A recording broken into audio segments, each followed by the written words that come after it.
Salam untuk kita semuanya. Saya menyapa kita semuanya, saya menyapa Bapak Ibu honorer, di mana saja berada. Saya yakin bahwa Bapak Ibu honorer selalu dalam keadaan sehat walafiat. Pada pertemuan kali ini, saya ingin berbagi satu informasi penting kepada seluruh Bapak Ibu honorer Senair terkait dengan informasi dengan beredarnya pengangkatan honorer di tahun 2023 tahun ini. Nah, di sini ada satu informasi terkait dengan pengangkatan honorer juga dengan penghapusan. Katanya, no deletion, honorer 2023 dijamin aman. Ini informasinya dimuat oleh Unus ID, yang mana Unus ID adalah salah satu media informasi yang selalu memuat informasi terkait dengan honorer dan hal lain atau informasi lain yang ada hubungannya dengan nasib honorer, P3K, CPNS, dan seterusnya. Nah, di sini yang kita bahas terkait dengan informasi yang baru dimuat Bapak Ibu, yaitu terkait dengan pengangkatan honorer di tahun 2023 tahun ini. Katanya no deletion, honorer 2023 dijamin aman. Benarkah? Katanya simak ulasan kami berikut ini. Penghapusan dan pengangkatan honorer tahun ini masih menjadi topik hangat yang diperbincangkan. Pemerintah berkomitmen untuk terus mencari solusi atau win-win solution dan memberikan jalan terbaik bagi para honorer yang telah mengabdikan diri selama puluhan tahun lamanya untuk pemerintah, meski hanya dibayar dengan upah minim. Terlebih lagi, bagi honorer yang namanya sudah terdaftar dalam database BKN, hal ini menjadi harapan untuk diangkat menjadi aparatur sipil negara dengan status pegawai pemerintah dengan perjanjian kerja atau P3K tahun 2023 tahun ini. Seiring dengan pengalaman di tahun-tahun sebelumnya, pemerintah telah memberikan kesempatan bagi para honorer di seluruh Indonesia untuk diangkat menjadi ASN P3K melalui tes P3K, yang mana tes yang terlalui yaitu berbagai tes yang telah ditentukan sesuai dengan keputusan pemerintah terkait dengan jenis tes dan seleksi yang harus dilalui oleh para peserta P3K.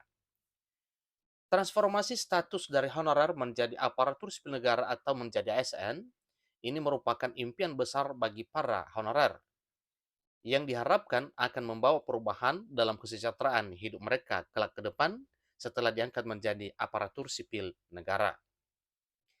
Dapat dipastikan bahwa honorer yang sudah terdaftar dalam database Badan Kepegawaian Negara memiliki peluang yang lebih besar untuk diangkat menjadi aparatur sipil negara di tahun 2023 tahun ini. Gubernur Kalimantan Timur Isran Nur beberapa waktu lalu juga memastikan bahwa tidak akan ada pemecatan atau istilah PHK terhadap para honorer tahun ini. Hal ini dikemukakan setelah pertemuan dengan Menteri Pendayagunaan Aparatur Negara dan Reformasi Birokrasi Menpan RB Abdullah Azwar Anas. Pemerintah sedang berjuang keras untuk mencari opsi dan solusi terbaik dalam mengatasi masalah honorer. Menurutnya, ini bukanlah tuntutan yang berlebihan. Undang-Undang Nomor 5 Tahun 2014 tentang Aparatur Sipil Negara atau tentang ASN mengatur batas usia honorer yang dapat mengikuti seleksi ASN yaitu maksimal 35 tahun. Nah, ini adalah batas usia bagi pelamar ASN atau CPNS khususnya. Untuk P3K ini tidak jadi persoalan usia karena memang paling tinggi usia untuk P3K adalah 56 tahun atau 58 tahun bagi jabatan guru. Namun masih banyak honorer dengan usia di atas 35 tahun yang memiliki pengabdian puluhan tahun dalam bidang pendidikan, juga di bidang kesehatan, bidang penyuluhan, dan infrastruktur. Untuk mengatasi hal ini, revisi terhadap Undang-Undang ASN menjadi salah satu solusi yang sedang menjadi perhatian. RUASN telah masuk dalam proyek nasional dan tinggal menunggu pengesahan. Nah, ini informasi terkait dengan RUASN ini sudah masuk prolegnas, yaitu program legislasi nasional, dan tentunya hal ini adalah suatu hal yang ditunggu-tunggu oleh para honorer, karena memang di dalam RUASN ini banyak aturan yang mengatur tentang honorer, termasuk pengangkatan menjadi aparatur sipil negara dengan status PNS. Rekedia Pitaloka berpendapat bahwa selain mempertimbangkan masa pengabdian, pemerintah juga perlu memberikan jaminan hari tua dan pensiun kepada pegawai honorer. Ini sebagai bentuk perjuangan untuk memperbaiki nasib para honorer.